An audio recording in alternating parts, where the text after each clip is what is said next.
Hi, Mama Bears. I'm feeding the bees. I think I forgot my tool. But anyway, I thought you might like to come with me today and see my little beehive. Isn't it so cute? I have to give them some sugar. It's wintertime and they are hungry, and it's a bright, sunny day. You have to do this when it's sunny and bright, and warm, the warmest part of the day. So I am going to feed the bees, but I need to put this down so that I can maneuver. So the first thing I'm going to do is I'm going to move very slowly because I'm not wearing any gear today.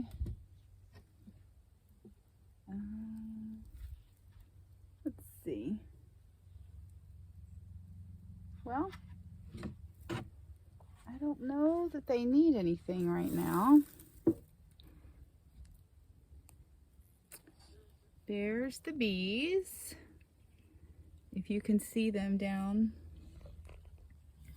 right in there, moving around. Here is their plate. Oh, that might be why. It's kind of hard. Oh. I'm going to put this back in here. I'm going to pour some sugar.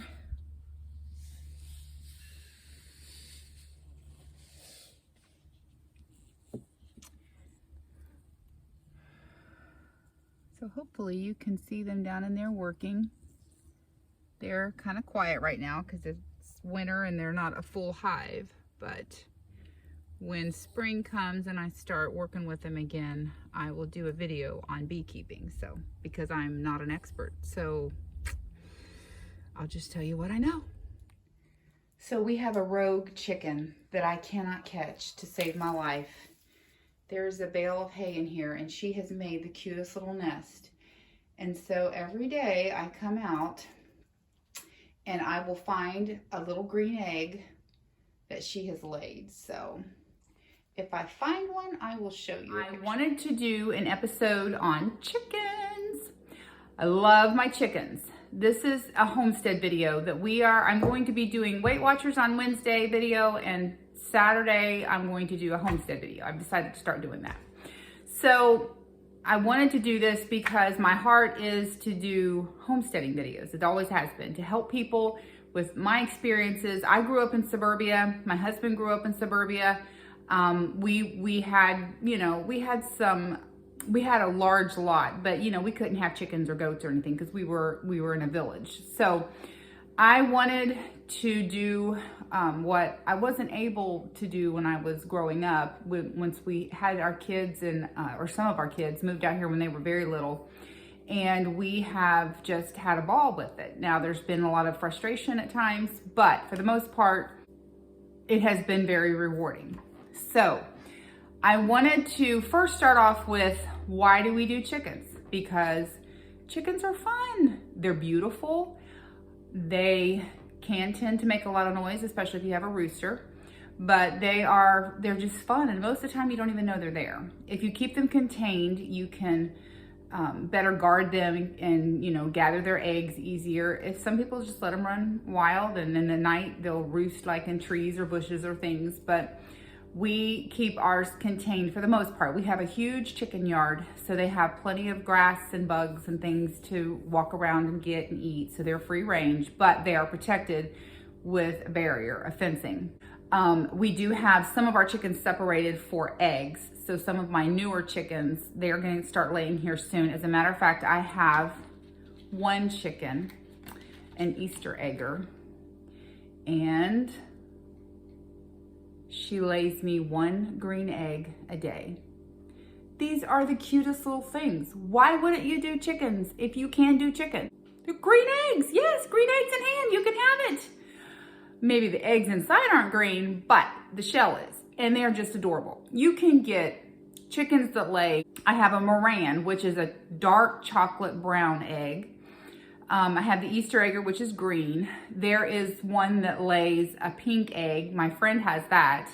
And so I'm going to try to find out what kind of egg chicken that is. But You know, there is nothing funner than your kids going out and finding an egg in a nest. And that nest that I showed you for our rogue chicken that is loose, and we cannot get her to, we can't catch her. Hopefully we'll be able to catch her soon and get her in the nests or get her in the pens so we can better control where she lays the eggs. But in the meantime, I have a wonderful assortment of chickens that I love, I dearly love, and they are so fun. They're so easy. Now, some people can't do chickens, and if that's the case, then you don't even need to watch this video. But if you are able to, in some places you can have like a little igloo, I think it's called, that you can pull around your yard if neighbors don't care. You know, some people have kept them in the city limits, and it just depends on, you know, your neighbors, and you know, you can ask, you can get permission, you can try it and see. Chickens can be considered pets, so I don't know, you would just have to check and see how that works in your area. So, but the reason we do chickens is because they are so easy, they're friendly, they're fun, they produce something every day. And if you keep a light on them in the winter for at least 14 hours a day, you can get eggs all year long. It burns them out quicker. They tend to get burnt out when you keep them laying constantly. However, you can time it or cycle chickens too. So you could do chickens like you could lay for 2 years, you can have them lay all year, or you could give them a month or two break and then start putting the light back on them and increasing it so that you get them back in the rhythm of laying again.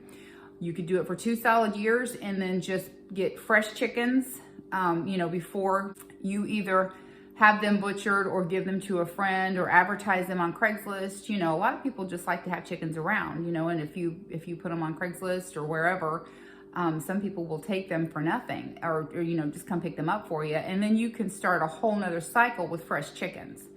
So, but the biggest thing about chickens is right now, apparently there is problems with feed. They are having trouble with chickens laying. Mine stopped laying, and I thought it might have been the feed because we had gotten some from a large chain store, and because we had run out, but we normally get it from a local grain and chemical. And so we had run out, we got the other stuff, they stopped laying within a week, they stopped laying. And I said, you know, I think there's something in the feed or wrong with the feed or missing from the feed. So get it back, you know, we need to go back to our grain company and get it, you know, because it's locally owned and operated and sourced and everything. So we did that and they laid pretty good again. Then we had a possum get in and start taking the eggs. But I am going to go over some ways to reduce your feed costs, to make your chickens healthier, to keep them laying prolifically.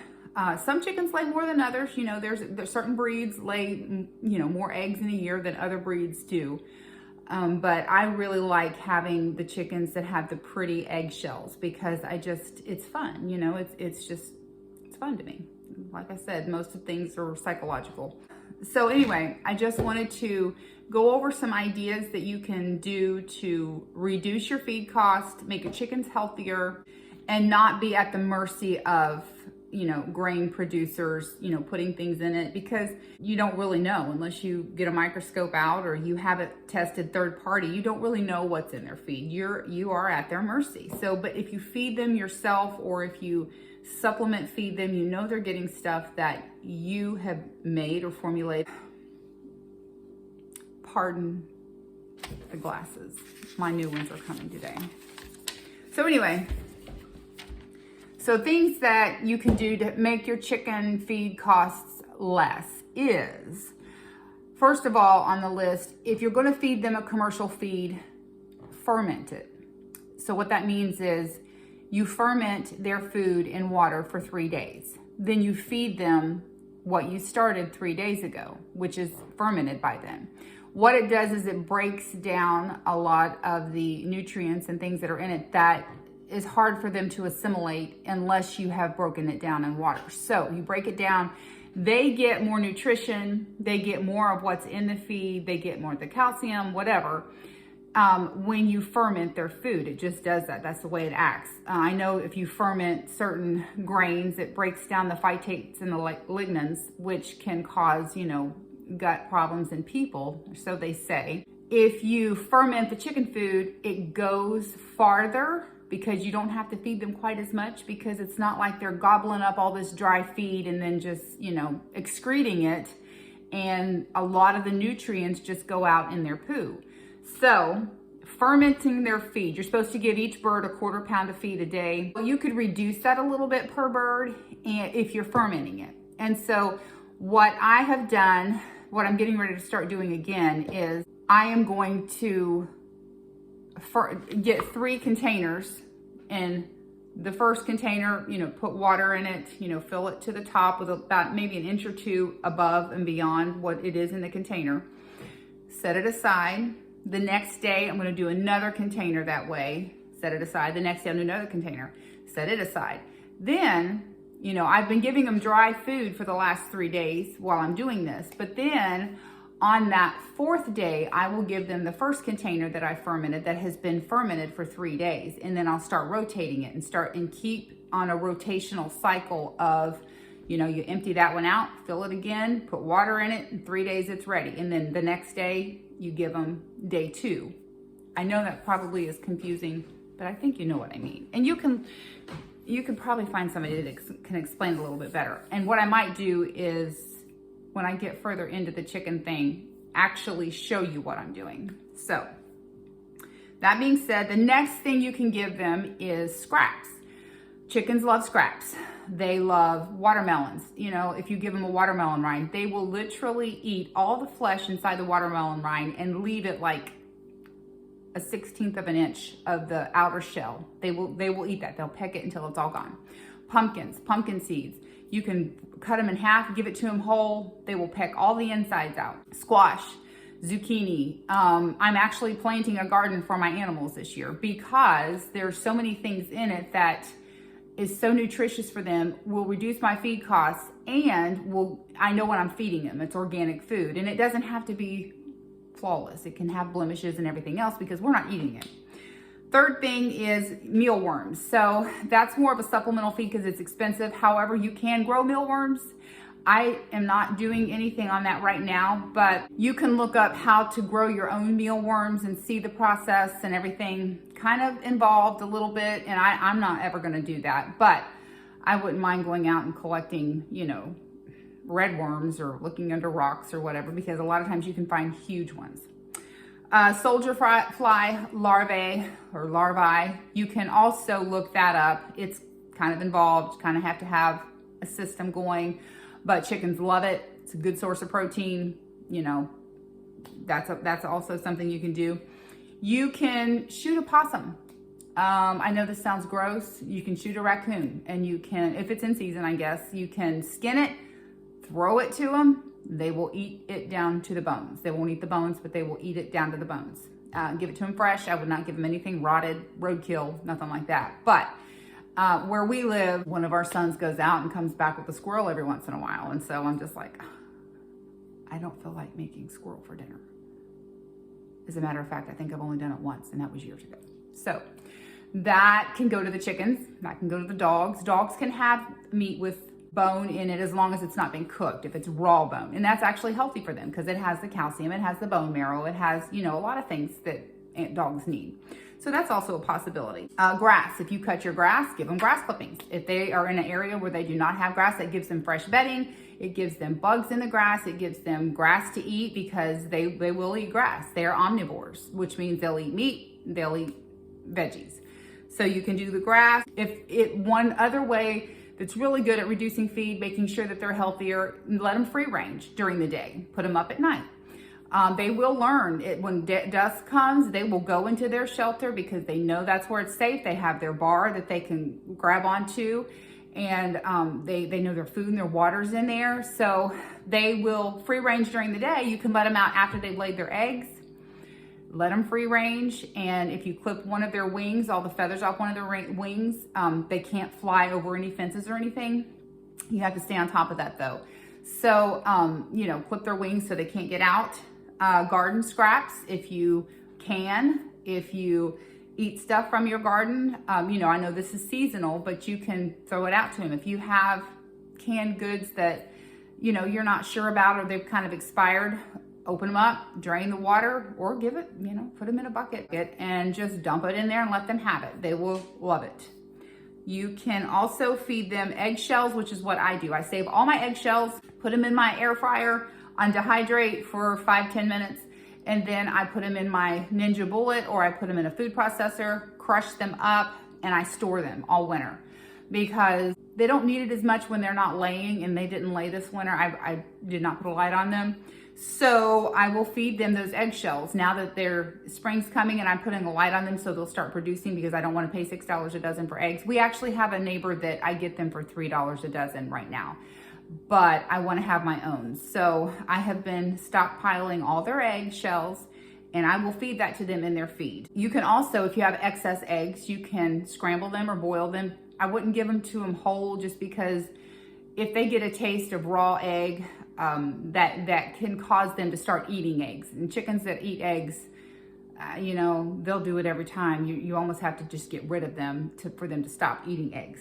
So I would say feed your chickens, but that's really kind of cannibalistic. And anyway, I've done that one time. I threw out some scraps. We had boiled a bunch of chicken, and I froze it. And the carcasses still had some bits of meat and stuff on it. I threw it out there to the chickens just to see, and they cleaned it up. But I'm kind of like, I don't know if I want to do that. That's kind of like cannibalistic. It's one thing to eat a possum or a coon or leftovers, but it's another thing to eat one of your own kind. So I don't know. I'm probably not going to do that anymore. So anyway, those are ways you can lower your feed costs. That's ways you can make sure that they're eating healthy enough. That's because they need protein for egg production, and they need calcium. So a lot of people will buy oyster shells from the big box stores or whatever that supply stuff like that.